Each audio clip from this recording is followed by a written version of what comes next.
My name is Avery. I'm 32 years old, the older twin by 6 minutes. I've spent my entire life learning how to be invisible next to my brother, Connor. But nothing prepared me for what happened that night. It was his engagement party. Laughter filled the room, glasses clinking like celebration could drown the truth. Then my father stood, beaming with pride, holding an envelope in his hand. He called Connor forward. Inside the envelope was a deed. Not just any deed, my deed. The apartment I saved, repaired, rebuilt with every dollar I had. The one they'd promised would someday be mine. Applause erupted like thunder. I stood frozen, a half-empty glass trembling in my hand. And in that moment, I finally understood. In my family, love was conditional, and I had finally failed the test. Tonight, the invisible twin disappears for good. Growing up with Connor was like living beside the sun. He got warmth, I got the shadow. When he brought home a B-, my parents threw a celebration dinner. When I made the honor roll, they said, "That's nice, Avery," and turned back to him. The message was clear before I could spell my own name. Connor mattered. I was extra. By 27, I'd built a quiet, decent life. A small marketing job, a long commute, and a fragile hope that someday my parents would finally see me. That's when Mom smiled over dinner and said, "We've been thinking you could live in Grandma's old apartment." Her voice dripped with practiced generosity. "We'll only charge you 3/4 of the market rate." I forced a smile. It sounded like help, but felt like a test. Still, I said yes, because in my family, scraps of affection were treated like miracles. The first time I stepped inside, I almost cried. The floor sagged like a warning. The walls were stained yellow. The air smelled of rot. The kitchen hummed with dying appliances from another century. It wasn't a home, it was a grave someone forgot to bury. But I took it. I painted those walls myself. I tore up the carpet until my palms blistered. I scrubbed mold off tiles until I couldn't breathe. I slept on the floor some nights, too tired to stand. I learned which pipes leaked, which outlets sparked, each bruise, each cut whispered, "Maybe they'll notice you now." And for a while, I believed they might. I believed effort could equal love. Because when you grow up starving, even crumbs feel like a feast. They called it generosity. I called it training for survival. For the first time in my life, I felt steady.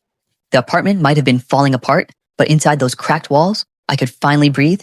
It was the only space that didn't echo with Connor's name. Every paycheck, I set aside a little more. Paint, tools, new fixtures, the kind of things my parents never noticed, but I cared about deeply. I worked late, came home to peeling walls and humming pipes, and turned exhaustion into progress. One weekend, I replaced every outlet myself. The electrician who inspected them later said, "You just saved this place from burning?" Down. I smiled, not out of pride, but relief, because for once saving something actually mattered. My parents visited sometimes. They'd look around, nodding as if inspecting a project, not a home. "You're really fixing this place up nice," Mom said, her hand sliding along the freshly painted wall. "It's going to be worth so much more when you're done." That line, "when you're done," stuck in my chest. I wondered if they even realized what that sounded like. Dad called it checking on his investment. He'd bring Connor along sometimes, and my brother would joke about moving in after me. I'd laugh, because that's what good daughters do. But somewhere behind the smile, I started saving receipts. Every can of paint, every appliance, every contractor invoice with my name on it. Then came the day they sat on my couch, faces heavy with that particular kind of sadness parents use when they want something. "Avery, the bank's threatening to foreclose," Mom said softly. "We owe $30,000. We can't lose this place," Dad added. "Think of it as an investment. This apartment will be yours someday." Someday? That word had been dangled in front of me since childhood, always one more sacrifice away. But I believed them because they were my parents, because I wanted to. I transferred the money that same week, every cent of my savings. My hands trembled as I clicked confirm. It felt like buying love on clearance. But I told myself this time was different. This time I wasn't the afterthought. This time I was chosen. For a few weeks, I let myself believe it. They smiled when they saw me. Dad even said, "We're proud of you, Avery." 2 words I'd waited 30 years to hear. The following month, everything seemed fine again. No mention of the debt, no mention of the future, just silence. But sometimes, silence isn't peace. It's the sound of a trap closing quietly. I kept every receipt. I just hadn't used them yet. 2 weeks later, Connor called me at work, his voice bubbling with joy. "Claire and I are getting engaged. You're coming to the party, right?" I smiled into the phone. Of course I would. Despite everything, he was still my brother. The night of the party was warm and gold. Laughter spilled through Claire's parents' house like champagne. Everyone looked perfect. Glasses raised, music soft, lights kind. For a moment, I let myself feel happy for him. Then my father cleared his throat. If I could have everyone's attention, the room quieted. My mom's hand rested on his arm, her smile wide and rehearsed. "Diane and I want to give Connor something special," Dad said. "A gift to start his new life." He reached into his jacket pocket and pulled out an envelope. Connor's grin told me he already knew. I felt my stomach twist before I even understood why. Dad handed him the papers. Connor unfolded them, eyes shining. The deed, he said, voice breaking. You're giving us the apartment? My father nodded proudly. It's time, son. You've earned it. Applause erupted like thunder. The sound hit me like a wave. Glass clinking, laughter blooming. Someone shouted, "That's incredible." My mom beamed. Claire's parents hugged her, and I stood frozen, half glass, half ghost. My apartment. The one I'd bled for, paid for, built from rotten to light. The one I saved with $30,000 I no longer had. I tried to breathe, but the air felt thick with perfume and lies. My Aunt Barbara's voice cut through the noise. Wait, isn't that Avery's apartment? The laughter faltered. Every head turned toward me. Dozens of faces, curious, pitying, confused. The chandelier light caught the tears I refused to let fall. My father didn't flinch. Avery's been staying there for years. It's time she moves on. We've been generous enough, Mom added, as if I were a tenant overstaying my welcome. Heat crawled up my throat. I wanted to scream, to tell them I'd paid rent every month, that I'd rebuilt every inch of that place, that I'd saved it when they couldn't, but my voice wouldn't come. 30 years of training in silence pinned it down. Connor hugged Dad, whispering, "Thank you." Mom kissed his cheek. The crowd applauded again. Louder this time, and I just stood there, invisible in plain sight. I left before dessert. No goodbyes, no explanations, just headlights, tears, and the slow realization that the family I kept trying to belong to had just evicted me from my own life. They gave him my home. I gave myself permission. They thought silence broke me. They had no idea what silence had been training me for.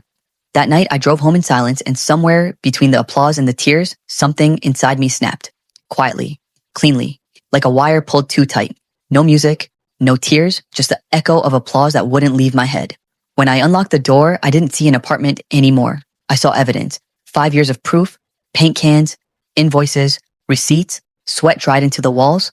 They thought they could erase me, so I decided to show them what erasing looks like. I called Olivia. "Can I stay with you for a while?" Of course, what happened? Later, I said, "I just need space and a moving truck." By morning, I had a plan, a precise, ruthless, beautiful plan. I started with the appliances. Every dishwasher cycle, every refrigerator hum, I'd bought them all. I called the service company. "Disconnect everything? Take it all." The man hesitated. "Ma'am, that'll leave the place empty." That's exactly the point. They arrived at 9 o'clock, unplugged the stove, carried out the fridge, unscrewed every light fixture I installed. The sound of drills was music.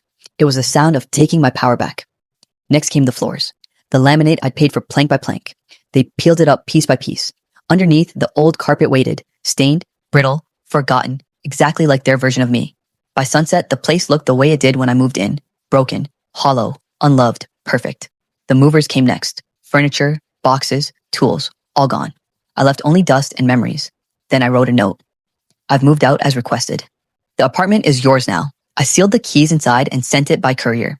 The next morning, my phone exploded. Calls, texts, voicemails full of rage. "You destroyed the apartment. You're petty, vindictive. We'll call the police." I answered once. "Go ahead. Tell them I took what I bought and tell them about the 30,000 you stole." Silence. Then I hung up, but I wasn't finished. There was still one debt left to collect. 3 years ago, I loaned them my blue Honda Civic. Still registered under my name, still insured by me. I called a tow company. "Pick it up from this address, plate CAM 2000. An hour later, the driver texted me a photo. The car was mine again. Mom called one last time. "You can't do this to us." "I already did," I said. "You taught me how." That night, I sold the car. $12,000 in my account. Not payback, just balance. And for the first time in my life, I didn't feel guilty for taking what was mine. They stole my home, so I stole back my freedom. Revenge didn't fix the past, but it finally made space for a future I could live in. 3 weeks later, my phone rang again. Not anger this time, just a quiet after the storm. But this time, it wasn't my family. It was Claire. "Can we talk?" she asked. We met at a quiet coffee shop downtown. Her eyes were red, her smile small. "Your parents told me what happened," she said. "They said you ruined everything." I didn't respond. She took a deep breath. Then I found out the truth. She knew about the money, the renovations, the eviction, all of it. "I can't marry into that," she whispered. "Connor called you jealous, but all I see is strength." I didn't gloat, I just nodded. For the first time, someone saw me clearly. Not the forgotten twin, not the backup daughter, just Avery. A month later, the wedding was off. My Aunt Barbara said my parents were furious, spitting my name like it was a curse. I smiled. Let them. I was living in Ryan's empty house by then. No rent, No guilt, no ghosts. I filled it with the same hands that once rebuilt a broken apartment. But this time, I was building a life. Each morning felt lighter. Each silence felt earned. I bought flowers for the kitchen table, cooked breakfast, just for myself, laughed at my own jokes. I stopped waiting for someone to notice I existed because I did. Sometimes I missed the idea of family, but then I remembered how it felt to beg for love that came with conditions. Now, I don't beg. I choose peace, I choose boundaries, I choose me. And if anyone calls that selfish, they've never known what it's like to survive being invisible. I didn't lose a family, I lost my jailers, and finally, I'm free. Wherever you're watching from, morning coffee or late night quiet, I'd like to hear your story in the comments. And if this one stayed with you, subscribe to join a community that believes strength isn't silence. It's knowing when to speak.